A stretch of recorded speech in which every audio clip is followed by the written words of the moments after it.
할렐루야, 하나님을 찬양합니다. 여러분 모두를 진심으로 환영합니다. 하나님 전에 같이 예배할 수 있는 귀한 자리가 얼마나 귀하고 존귀한 자리인지 모릅니다. 여기까지 인도하시니까 하나님이신 줄을 믿습니다. 하나님과 더불어 또 멋있게 또 만나는 귀한 멋진 시간 되기를 원합니다. 지난 주간 여러분 우리 생명의 성령의 법으로 삽시다. 죄와 사망의 법은 이미 죽어버린 것입니다. 그 말씀을 같이 나누었습니다. 조금 이제 신학적이고 이론적이다 보니 조금 어려울 수 있었는데 사실은 이런 내용입니다. 우리 죄와 사망의 법으로 산다는 것은 여전히 내가 할 수 있다고 믿는 믿음에서 나오는 것입니다. 내가 할 수 있다. 내가 죄를 할 수 있다. 내가 뭔가를 할 수 있다. 나도 선할 수 있다. 선할 수 있으면 나도 율법을 이룰 수 있다. 더 나아가서 나도 결국 하나님과 같이 선하게 될 수 있다라는 그 생각으로 하는 모든 행위가 사실은 죄와 사망의 법에서 나온 것이라 할 수 있습니다. 그에 반해서 생명의 성령의 법은 어떤 것입니까? 내가 할 수 없습니다. 이 고백입니다. 내가 할 수 없으니 정말 이것도 할 수 없고 저것도 할 수 없고 내가 정말 선한 마음이 있지만 선하게 살고는 싶은데 선할 수 없습니다. 그 고백을 하는 것입니다. 그렇기 때문에 우리 주 예수 그리스도께서 이 세상에 오신 것입니다. 사람이 할 수 없어서, 한 사람도 할 수 없어서, 스스로 거룩할 수 없어서, 하나님 앞에 바로 설 수 없어서 우리 주 예수 그리스도께서 세상에 오셨던 것입니다. 그래서 십자가에서 고난 당하시고 우리를 대신해서 하나님의 사역을 이루셨습니다. 우리가 할 수 있는 것은 이제 그 생명으로 오시는 그 예수 그리스도를 믿고 나아가서 나는 할 수 없지만 이제 주님이 나를 대신해 할 수 있습니다. 그 고백으로 살아가는 것이 바로 생명의 성령의 법이다. 그렇게 말씀드릴 수가 있을 것입니다. 그래서 나는 할 수 없지만 정말 주님께서 하셨습니다. 우리가 평생 우리의 삶 속에서도 이런 고백이 매일매일 있어야 될 줄 믿습니다. 주님, 제가 한 일이 아닙니다. 주님께서 하셨습니다. 이 고백을 하는 것입니다. 이 고백을 하는데 좋은 일이 아닌 좀 잘못된 일을 가지고 주님, 이건 제가 한 일이 아닙니다. 주님께서 하셨습니다. 이렇게 말씀하긴 못하지 않습니까?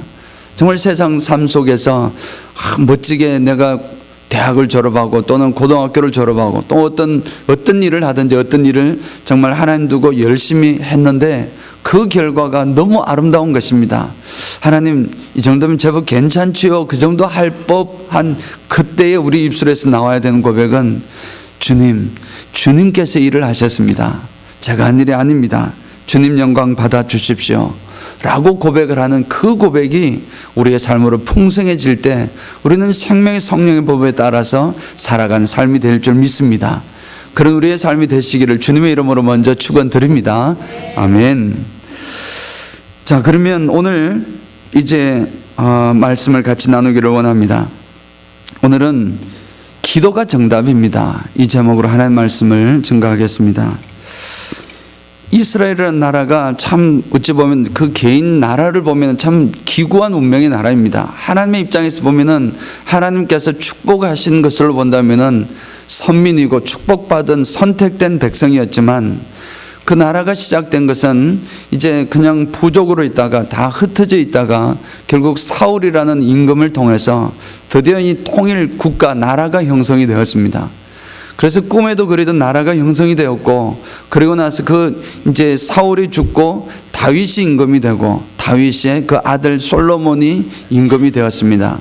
이 이스라엘이라는 나라가 통일 국가를 이룬 적은 현대를 제외하고 요즘에를 제외하고는 이렇게 3대밖에 없었습니다. 그 몇천 년이나 되는 역사 속에서 딱 정말 사울, 다윗, 솔로몬 이 세 임금이 통일 국가를 이룬 후에 3대 만에 그 나라는 남북으로 나눠지고 말았습니다. 우리는 남북으로 나눠진 아픔을 잘 알고 있지 않습니까? 북한과 남한. 근데 이 북쪽에는 북이스라엘과 남유다로 나누어졌습니다. 근데 그 나누어진 역사 속에서 북이스라엘의 왕들은 하나같이 악한 왕들이었습니다. 악하다 선하다 말씀은 정치를 잘했다 못했다가 아닙니다. 하나님 앞에서 바른 삶이었다 아니다 그것이었습니다.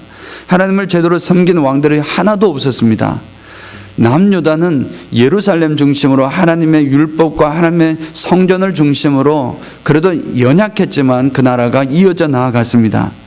그 나라도 그렇게 큰 위대한 왕들이 나타나지 못했습니다.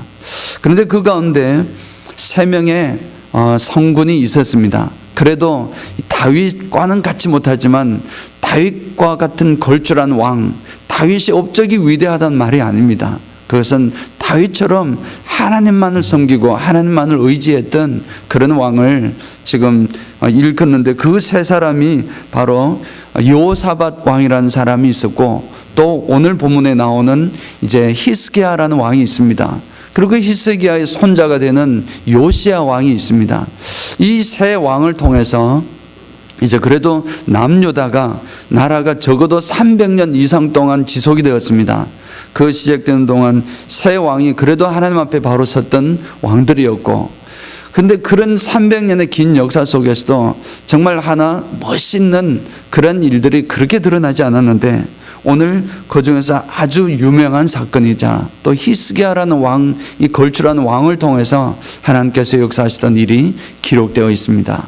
오늘 그 기록을 통해서 우리가 과연 하나님 앞에 어떻게 살아야 하는지를 다시 한번 살펴보기를 원합니다. 오늘 본문의 배경은 정말 굉장히 역사적으로도 유명한 사건입니다. 지금 우리 수요일이나 지금 새벽 기도는 다 지금 이 부분을 지금 말씀을 나누고 있기 때문에 여러분 많이 들으신 분이 여러분 계시겠지만, 지금 아시리아라는 나라가 지금 세계사 속에서 최초의 대제국이었습니다. 대제국을 건설했던 첫 번째 나라가 아시리아라는 나라였습니다. 이 아시리아라는 나라가 정말 이 유대 지역뿐만 아니라 그 윗지역과 심지어는 저 바벨론 땅까지 다 점령을 했습니다. 그리고 이집트까지 그 힘의 권세가 펼쳐져 나아갔습니다. 큰 대제국을 처음으로 건설을 하고 이제 하나 남아있는 예루살렘 땅이 남아있는 것입니다. 북이스라엘은 이미 벌써 멸망하고 없습니다. 남아있는 남유다, 그것도 남유다의 여러 도시들 가운데 다 이제 그의 짓밟히게 되었지만 이제 남은 예루살렘이 남았습니다. 그들의 수도였고 또 가장 중심된 그런 곳이었기 때문에 결국 이 예루살렘이 멸망하면 이제 남유다도 멸망을 하는 것입니다. 그런데 이런 상황에서 지금 이 아시리아 군대는 2팀으로 나누어 가지고 그 왕이었던 사네립 왕과 또 랍사게라는 장군을 통해서 이렇게 나누어서 전쟁을 하다가 드디어 이제 예루살렘을 완전히 점령하기 위해서 이제 예루살렘 성을 에워쌌습니다. 다 모여가지고 그 군사가 18만 5천 명이었습니다. 그 정도 군사면은 엄청난 군사였을 것입니다. 근데 아마 이집트 사람들이 이 이집트를 탈출할 때, 히브리 사람들이 이스라엘 사람들이 탈출할 때 이집트 사람 군사들이 홍해를 건널 때 못 모르고 따라 들어왔다가 홍해가 제자리 가는 바람에 물에 수장되었던 경우가 있습니다. 그러나 그 인원이 과연 18만 5천 명이나 될까? 그것은 우리가 알 수 없습니다. 절대 그렇진 않았을 것입니다. 연약한 사람들을 추적하는데 그렇게 많은 사람이 필요하지 않았을 것입니다. 18만 5천 명이나 되는 거대한 군사가 이제 예루살렘을 둘러싸고서 이제 완전히 멸망시킬 준비를 하고 있는 것입니다. 그런데 우리 지난 수요일 날 말씀을 신명기 20장을 나누는데 그때 말씀을 나눈 것 중에서 이제 고대 사회의 일반적인 전투하는 전쟁의 원리가 있었습니다. 그 전쟁의 원리는 어땠습니까? 처음에 그 성에 가서 항복 선포를 하는 것입니다. 항복하라. 항복하면 살려주겠다. 그 선포를 하는 것입니다. 그리고 만약에 항복을 하고 성문을 열면 그 속에서 들어가서 조공을 받고 조약을 하고 그렇게 평화롭게 살아가는 것이고, 만약에 그렇지 않고 거부를 하게 되면 결국 전쟁이 일어나는 것입니다. 전쟁이 일어나서 그 땅을 점령해서 그 사람들을, 남자들은 죽이고 여성들이나 이런 노예로 삼으라 하는 그런 내용이 있었습니다. 이 아시리아 랍사게 장군도 똑같은 일을 했던 것입니다. 예루살렘 성을 둘러싸고 거기다가 이제 편지를 보내고, 편지뿐만 아니라 이제 큰 소리로 외쳤습니다. 이제 그 외치는 말이 오늘 36장에 나오는 말입니다. 오늘 37장 앞부분과 6장에 나오는 말들을 종합해 보면 예루살렘 성민들에게 그것도 유다 말을 사용해 가지고 유다 사람들이 알아들을 수 있는 이제 아수르 말이 아니라 유다 말을 사용해서 이렇게 백성들의 사기를 떨어뜨리려고 그런 모욕적인 말들을 쏟아붓는 것입니다. 한마디로 내용은 이렇습니다. 항복하면 살려준다. 그러나 그 내용 속에서 너희가 지금 여호와라는 분이, 여호와라는 신이, 너희 신이 너희를 구원하여 줄 것이다 라고 지금 이야기하는 히스기야 왕의 말을 듣지 마라. 거짓말이다. 그런 이야기를 하는 것입니다.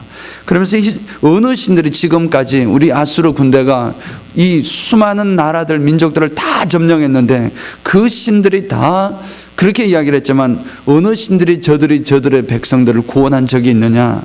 없다라는 사실을 강조하면서 그 히스기야의 말을 절대 듣지 마라 라고 이렇게 선포를 하는 것입니다. 항복을 하면 물론 살려주겠다, 모든 것은 다 그대로 해주겠다, 거짓말을 이렇게 해서 하는 것이었습니다. 그리고 여호와가 너희를 구원하여 줄 것이다 말을 이제 그것은 거짓말이라 이런 말씀을 통해서 계속해서 여호와를 사실 모독하고 있었습니다.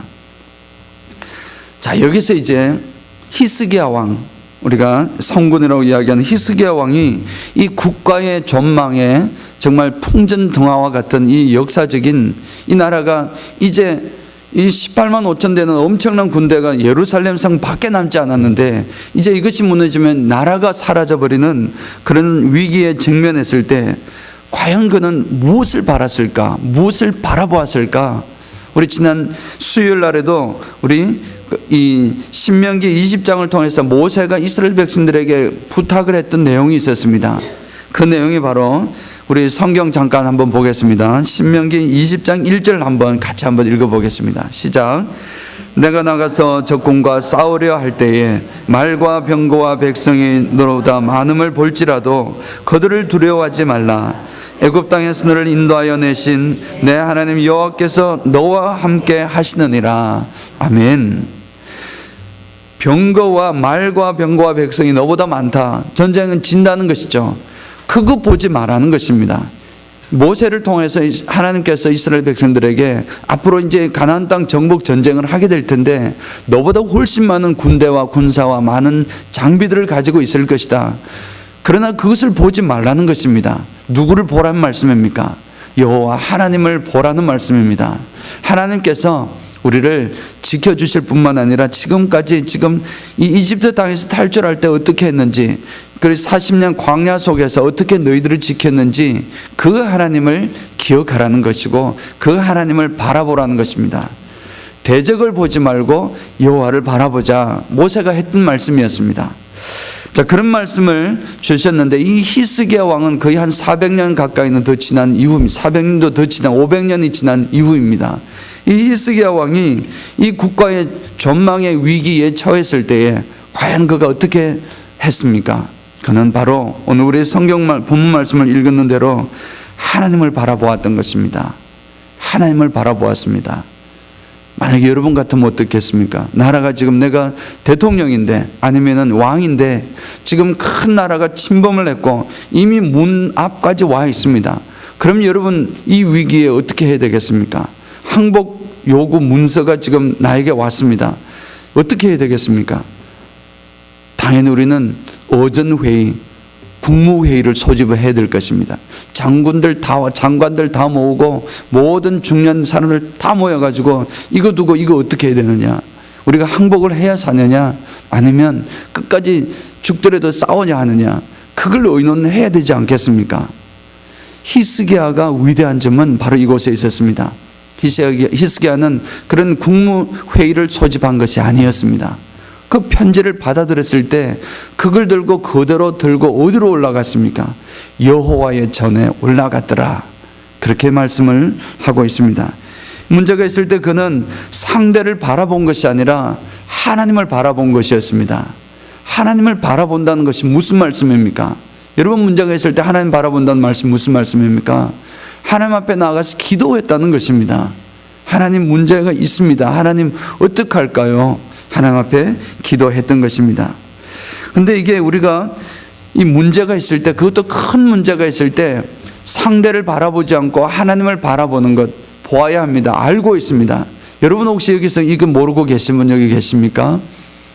혹시 모르신다면은 다시 한번 기억하시기 바랍니다. 하나님께 의지해야 하는 것입니다. 하나님을 바라보아야 하는 것입니다. 그럼에도 불구하고 이것이 이론상으로는 그런데 현실 속에서 쉽지가 않은 것입니다. 진짜 문제가 닥쳤을 때 여러분 어떻게 하시는지 스스로 한번 보시기 바랍니다. 문제가 있을 때 바로 무릎을 꿇는 것인지 여호와께 기도를 하는 것인지 아니면 그 무슨 문제인지를 자꾸 따져들어서 그 문제를 넘어서려고 하는지 우리의 태도가 분명히 있을 것입니다. 그것은 보면 히스기야가 이런 상황으로 반응했다시 다른 왕들이 이런 상황으로 반응했던 것이 아니었습니다. 바로 그의 아버지가 있었습니다. 아하스 왕이었습니다. 아하스 왕은 보면 똑같은 문제에 위기에 처했습니다. 아수르군이 그 아버지 사네립의 아버지 왕이었을 때에 아수르군이 역시 침범해 왔습니다. 그리고 이미 북이스라엘이 멸망이 되었습니다. 그런 상황에서 이 아하스 왕은 어떻게 반응을 했느냐면은 아하스 왕은 사실 그때의 이사야가 선지자였습니다. 이사야가 아하스 왕에게 나아가서 하나님께 구하라. 하나님께서 당신에게 어떤 이 기적을 묘수를 보여줄 것이다. 그렇게 하나님의 기적을 구하라고 이야기를 했습니다. 제안을 했음에도 불구하고 아하스는 마치 스스로 굉장히 겸손한 듯이 하나님의 그런 능력을 내가 감당치 못하겠습니다. 나는 그런 기적을 구하지 않겠습니다. 라는 것입니다.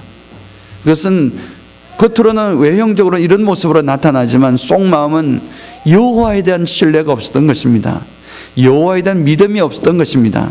지금 눈앞에 있는 이 아수르 군대를 이길 수 있는 것은 여호와 능력으로 이길 수 있는 것이 아니라는 생각을 가진 것이었습니다. 부탁까지 했음에도 불구하고 도와주겠다는 하나님의 요청과 징조를 구하라고까지 말씀했음에도 불구하고 아하스는 그 권고마저 거부해버리는 것입니다. 바로 그 아버지의 때의 일이었습니다. 히스기야는 지금 똑같은 상황입니다. 어찌 보면 더 힘든 상황일 수도 있습니다. 물론 아하스가 그 위기를 극복한 것은 다른 나라의 도움도 받았고 또한 동시에 조공을 있는 조공 모두를 다해가서 주었습니다. 쉽게 말해서 항복해라, 항복하면 살려준다 했을 때 항복했던 것입니다. 그렇게 해서 살아났지만 온전한 승리가 아니었으면 잘 알고 있을 것입니다. 히스기야는 그 상황 속에서 하나님을 바라본 것입니다. 오직 나의 도움은 어디로부터 옵니까? 하나님께로부터 옵니다. 이 고백하며 믿음으로 주님께 나아갔던 것입니다. 그래서 이 히스기야 왕이 이제 항복 문서를 받아들였습니다. 항복 요구 문서입니다. 이 문서를 하고 하나님 욕해 놓은 것, 하나님 믿는 것 다 거짓이다. 어떤 왕들이 너희들을 지켜주느냐? 여호와가 지켜주느냐? 거짓말이다.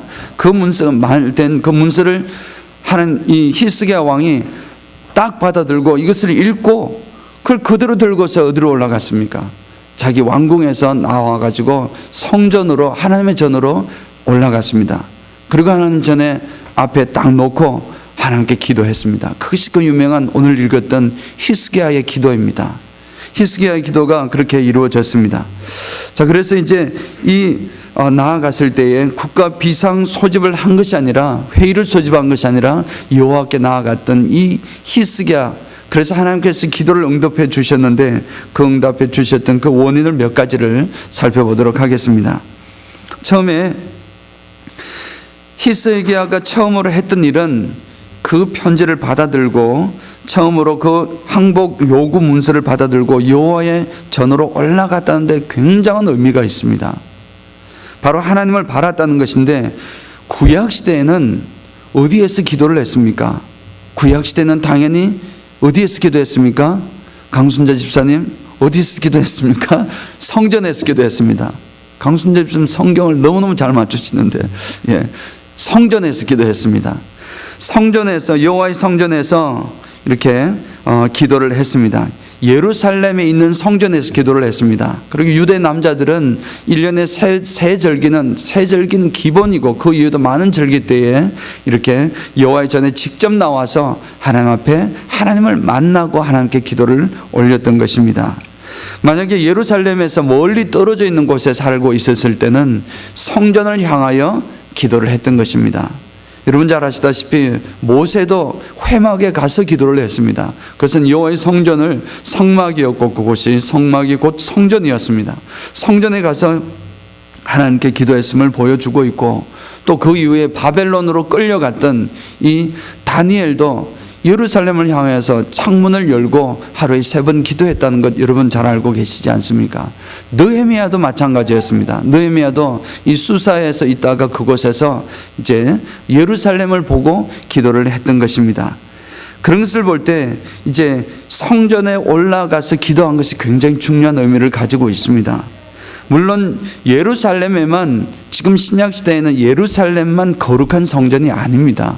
어디가 거룩한 성전입니까? 바로 어느 곳이든 예수 그리스도 하나님 아버지를 모신 그곳이 거룩한 곳인 줄을 믿습니다.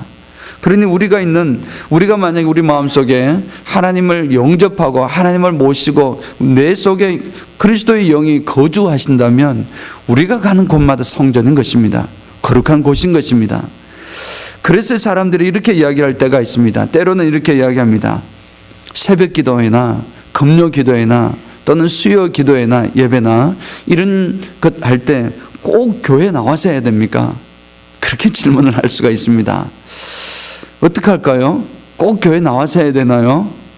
꼭 교회 나와서 해야 되는 것은 아닙니다.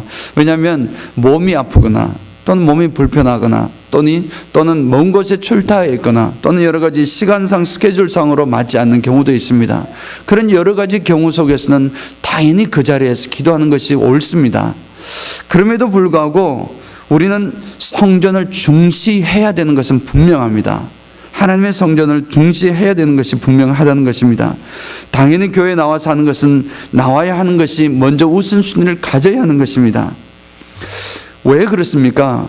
신약 시대를 시작하셨던 예수 그리스도를 보면은 예수 그리스도께서 성전을 뭐라고 하셨습니까? 성전은 만민이 기도하는 집이다. 그렇게 말씀을 하셨습니다. 물론 성전을 우리가 육신적인 실제적인 외형적인 건물만 말하는 것은 아닙니다.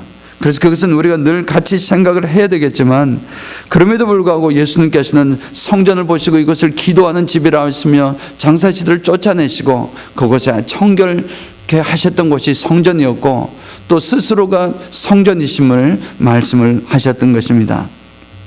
그래서 성전에서 하는 기도가 중요한 것입니다. 성전에서 하는 기도를 소홀히 여겨서는 안 된다는 것입니다. 성전에서만 기도하는 것은 아니지만 성전에서 기도하는 것을 중시해야 하는 것입니다. 예배와 기도의 목적으로 모이는 곳이면 그곳이 성전입니다. 그러니 그것은 아주 중요한 것입니다. 적어도 우리 성도들에게는, 우리 예를 들어서 은혜와 평강 식구들에게는 이 장소가 하나님 앞에 성전인 것입니다. 당연히 중시하고 귀하게 여기고 소중하게 여겨야 하는 것입니다.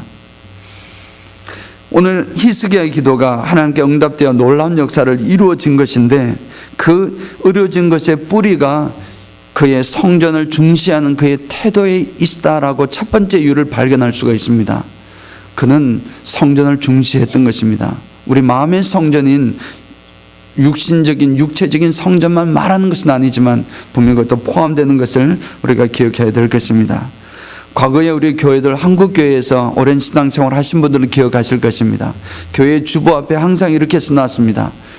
하나님 중심, 이렇게 삼각형을 가지고 하나님 중심, 그 다음 말씀 중심, 그 다음 마지막 무엇이었습니까? 교회 중심. 하나님 중심, 말씀 중심, 교회 중심, 이 세 가지를 중심으로 우리가 살아야 함을 이렇게 항상 고백했던 것을 볼 수 있습니다. 히스기야의 이러한 태도가, 성전을 중시하고 하나님께 먼저 다가갔던 그 태도가 하나님께서 그의 기도를 이미 히스기야가 아버지 하나님께 기도하기 전에 이미 들어주실 레디를 아마 하셨으리라 믿습니다. 두 번째 내용을 이렇게 살펴보면은 히스기야의 기도에 하나님께서 귀를 기울이신 이유 중에 또 하나는, 이것은 아까 말씀드린 대로 그의 항복 요구 문서를 들고 여호와의 전에 갔던 것입니다. 항복 요구 문서를 정말 하나님 앞에 어쩌면 내놓기 좀 부끄러운 이런 내용을 들고 갔다는 것이 무슨 의미가 있을까? 너무나 비통하고 애통하고 비장한 각오를 보여주기 위험이 있었지만, 그러나 이것은 또 한편으로 보면은 히스기야의 신앙의 발로였다. 저는 그렇게 믿고 있습니다. 왜냐하면 이렇게 생각을 할 수 있습니다. 그는 분명하게 여호와 하나님께서 자신들을 보고 계시고 지금도 자신들의 말씀을 듣고 계신다는 사실을 이 히스기야는 고백한 것입니다. 사랑하는 여러분, 우리가 하나님 앞에 기도할 때 어떻게 기도하십니까? 하나님은 온 우주에 충만하신 하나님이십니다. 여기뿐만 아니고 곳곳에 모든 우주에 함께 계시는 분이십니다. 그걸 믿고 그 전능하신 하나님께 우리가 기도를 합니다.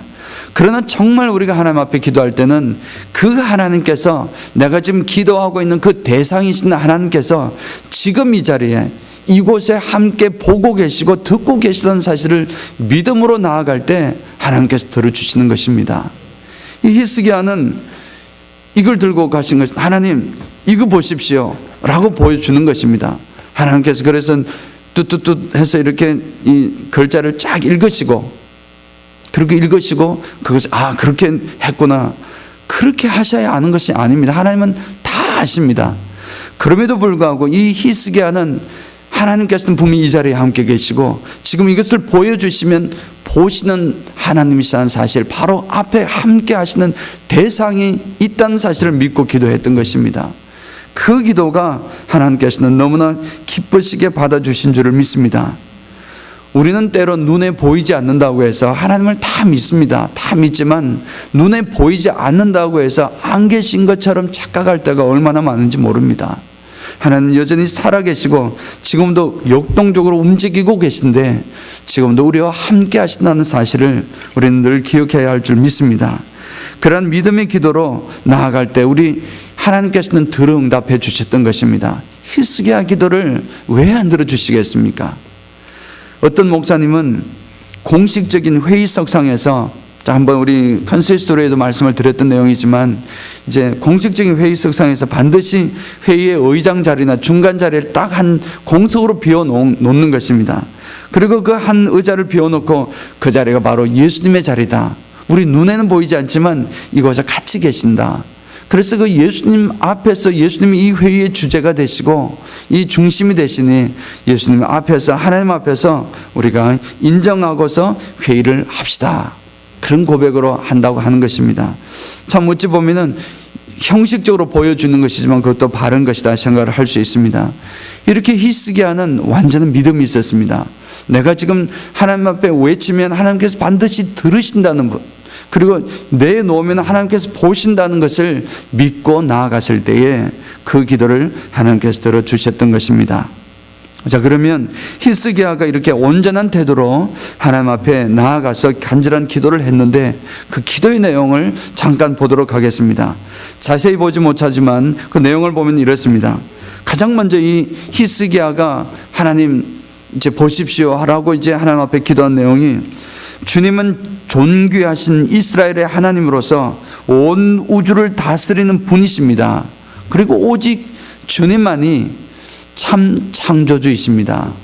세상 창조주라고 하는 신들이 얼마나 많습니까? 다 이 우주를 만들었다고 이야기를 하지만, 아니면 또 저절로 만들어졌다고 하는 사람들도 있고 여러 사람들이 있지만, 진짜 유일하게 온 우주를 창조하시는 하나님 당신이십니다. 이 고백을 하는 것입니다.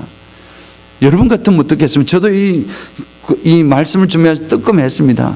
내가 지금 절박한 문제를 가지고 있을 때 하나님은 위대하시고 전능하시고 우주를 창조하시고 그럴 시간이 어디 있습니까? 하나님 지금 이 큰일 났습니다. 이 문제 어떻게 해야 됩니까? 지금 이 기도를 해야 되는데, 그 절박한 상황 속에서 히스기야가 하나님을 찬양과 경배를 올려드렸다는 것입니다. 하나님 먼저 생각하고, 하나님 앞에 하나님이 위대하신 분인데 왜 위대하신 분이냐? 우주를 만드신 분이시다. 그리고 하나님은 지금도 우주를 다스리시는 분이시다, 그 사실을 고백한 것입니다. 그리고 두 번째로 기도한 내용이, 하나님의 눈과 귀를 여셔서 이제 하나님, 저 주님을 모독하고 있는 저 산헤립의 이 편지, 그 망언을 보십시오. 이 편지를 보여주시면서 보십시오, 이렇게 하고 있습니다. 정말 이럴 수가 있습니까? 정말 애통하고 애끓는 그 심장을 있는 사실을 토로하고 있는 것입니다.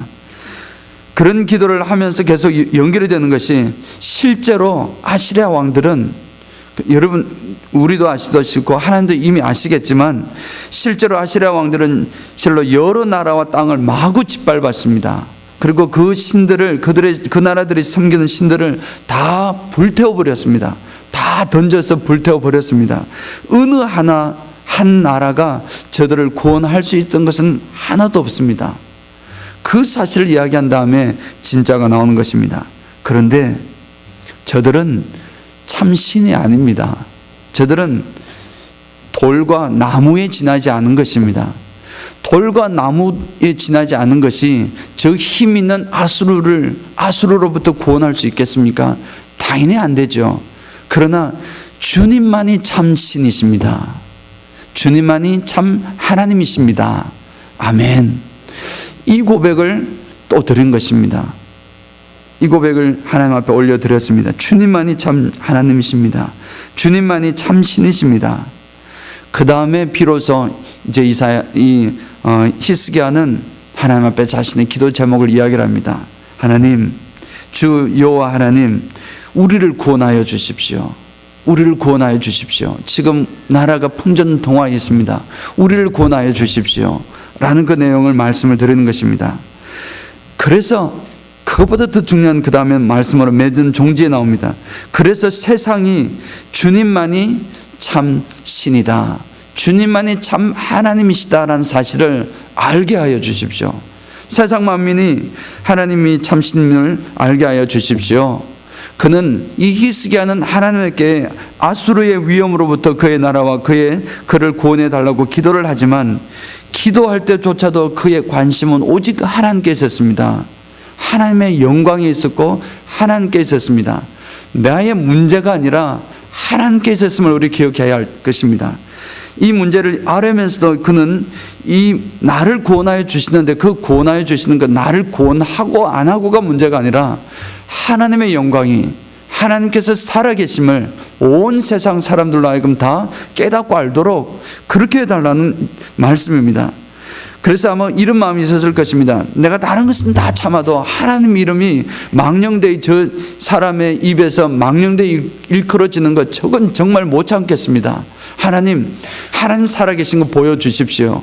우리를 구원하셔서 저들로 하여금 온 우주의 참신이 하나님밖에 없었음을 이렇게 보여주십시오라고 간절하게 기도한 것입니다. 하나님의 중심 기도인 줄 믿습니다.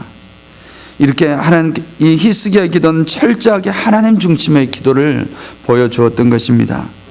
나라 운명이 총각에 달려있는 상황에서도 정말 간절하고 애끓는 그런 기도였다 할지라도 그 자신의 문제를 중심으로 하나님께 이야기했다기보다는 하나님의 영광을 드러내기 원하는 그 갈망과 그 마음에 집중되어 있고 처음부터 끝까지 문제를 아래 부분까지도 하나님의 마음을 헤아리는 이 히스기야의 기도를 볼 수 있었습니다. 사느립의 저 망언을 하나님 얼마나 참기 힘드시겠습니까?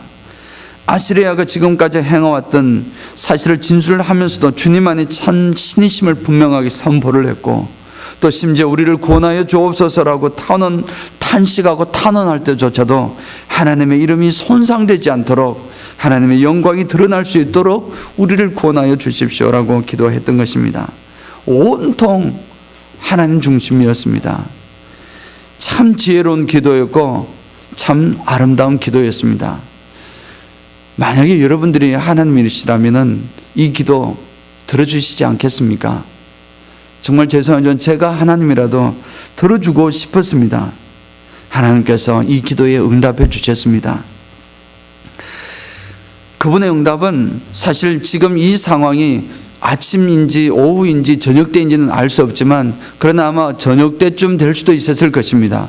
그리고 어떻게 하나님께서 역사하시는지는 몰랐습니다. 그러나 그 밤이 딱 끝나고 지나고 나서 그 다음날 아침에 되어 보니까 하나님의 기도에 응답하셨음을 이렇게 보게 되었습니다. 확인을 하게 되었습니다. 물론 이사야를 통해서 응답의 말씀이 선포되었습니다. 그 다음날 아침 보니까 18만 5천 명이라는 그 군사들이 하룻밤 사이에 다 죄송하지만 몰살되어 버린 것입니다. 이스라엘 군대가 활 한 번 쏜 것도 아니었습니다. 그것은 단지 한 주의 사자가, 주의 천사가 저들을 친 것입니다. 성경을 보면 단수로 되어 있습니다. 한 천사의 힘이 이렇게 강한 것입니다. 한 천사가 18만 5천 명이라는 구사를 하룻밤에 그냥 송장으로 만들어 버린 것입니다. 어찌 보면 참 끔찍한 일이지만 이스라엘의 나라의 운명을 좌지우지하는 그 전쟁 속에서, 전쟁이라 그러면 이겨야 되지 않습니까? 그 과정 속에서 이 정말 얼마나 확실하고 즉각적인 기도 응답이겠습니까? 그래서 그 기도를 하나님께서 들어주셨던 것입니다. 사랑하는 성도 여러분, 우리에게는 이 민족의 운명을 좌지우지하는 그런 운명의 순간, 우리가 결정해야 될 순간 없을 수도 있습니다. 그렇다 할지라도, 그럴지는 몰라도 우리는 우리 삶 속에서 수많은 위기를 만나고 삽니다. 특별히 운전하는 사람이라면 얼마나 위기가 많이 있습니까? 나도 모르는 사이 뒤에 와서 차가 박아서 나로 하여금 하나님께 빨리 가게 할 수도 있고, 내가 모르고 실수해서 깜빡 졸아서 이렇게 앞에 차를 이렇게 충돌을 할 수도 있고, 차뿐만 아니라 우리 삶 자체는 모든 크든 작든 엄청난 문제들 가운데 살아가는 것이 현실입니다. 문제가 없이 고요하다, 그것은 늘 말씀드리지만 공동묘지입니다. 그 아니면 정말 고요한 그러한 삶은 우리 인생 삶 속에서는 없다고 이렇게 말씀을 드릴 수가 있을 것입니다. 그러한 삶 가운데 살아가는 여러분들은 어떻게, 어려운 환경이 더욱더 문제를 맞닥뜨려졌을 때 어떻게 반응하시렵니까? 다시 한번 질문을 드립니다. 이제 우리는 이미 그 말씀을 알고 있습니다. 다시 한번 이 말씀을 주시는 이유는, 이 말씀 어제 들었던 이야기를 할지라도 이 말씀을 주시는 이는 지금 하나님께서 여러분들에게 주시는 말씀입니다. 지금 다시 한번 곰곰이 생각하고 곰곰이 결단을 하라는 것입니다. 하나님께서 우리들에게 요청하시는 그런 문제가 있을 때 여러분들은 어떻게 반응하시겠습니까? 하나님을 바라보시기를 축원합니다. 하나님을 먼저 바라보시기를 축원합니다. 그것이 바로 기도입니다. 기도만이 살 길이구나 깨닫고, 기도만이 정답이구나를 깨닫고 기도하시기를 축원합니다. 기도는 영혼의 호흡이라고 했습니다. 호흡은 1분만 쉬어도 여러분 숨이 차서 얼굴이 붉어집니다. 2분, 3분, 몇 분인지 모르겠지만 조금만 지나면 사람은 죽게 됩니다. 여러분 지금부터 시작 한숨을 딱 멈추고 한번 있어 볼까요? 그러면은 여러분 얼마 안 돼서 얼굴이 붉어지고 힘듭니다. 몸이 아픕니다. 기도는 하나님과의 영적인 호흡이라고 했습니다. 만약에 우리가 기도하기를 쉬고 있음에도 불구하고, 기도하지 않는데도 불구하고 아무런 이상이 없습니다. 별다른 느낌이 없는데요. 그것은 어떤 것입니까? 그것은 숨쉬기를 멈추는 아픔이 나에게 느껴져야 하는데, 그것이 이루어지지 않는다 그러면은 하나님과의 관계 속에서 다시 한번 생각해 보아야 할 것입니다. 하나님, 나를 구원하여 주시고 하나님과의 관계 속에서 정말 아름다운 관계로 세워지기 원합니다. 간절한 통회하는 마음이 있어야 할 줄 믿습니다. 사랑하는 성도 여러분, 우리 사랑하는 교회가 하나님 보시기에 아름답고 든든하고 부흥되기를 원하십니까? 아멘으로 화답해 주시기 바랍니다. 다시 한번 질문하겠습니다. 사랑하는 성도 여러분, 교회가 하나님 보시기에 아름답고 든든하게 서 가시기를 원하십니까? 아멘. 그러면 뭐가 정답입니까? 기도가 정답입니다. 여러분의 가정 한 사람 한 사람, 가정에 있는 한 식구 한 명 한 명 그 영혼을 주님 앞에서 온전하게 세워지시기를 간절히 원하십니까? 기도가 정답입니다. 기도가 정답인 것입니다. 모든 우리 개인의 문제뿐만 아니라 이 나라, 이 민족, 우리가 지금 7월, 8월 또는 그 이후에 이루어질 모든 선교들, 그런 것들 하나님 앞에 올려드릴 때에, 그런 올려둔 것이 하나님 앞에 온전히 서기를 원하는 마음이 있으시다면 정답은 기도입니다. 사랑하는 성도 여러분, 지금이 바로 기도할 때입니다. 세상을 바라보면 정말 기도할 때입니다. 우리의 상황들을 바라보면 기도할 때입니다. 우리 개인적인 상황이나 국가의 상황이나 또는 이 세상 전체의 흐름이나 이 상황들을 볼 때 우리는 지금 기도할 때임을 믿습니다. 기도가 정답입니다. 기도를 통해서 주님과 주님의 뜻을 가지고서 우리 아침 처음 말씀드렸던 생명의 성령의 법으로 내가 아닙니다. 주님 나를 통해서 하실 수 있고 주님 통해서 나를 통하여 하실 줄 믿습니다. 승리하시는 여러분 모두가 되시길 주님의 이름으로 축원드립니다. 아멘.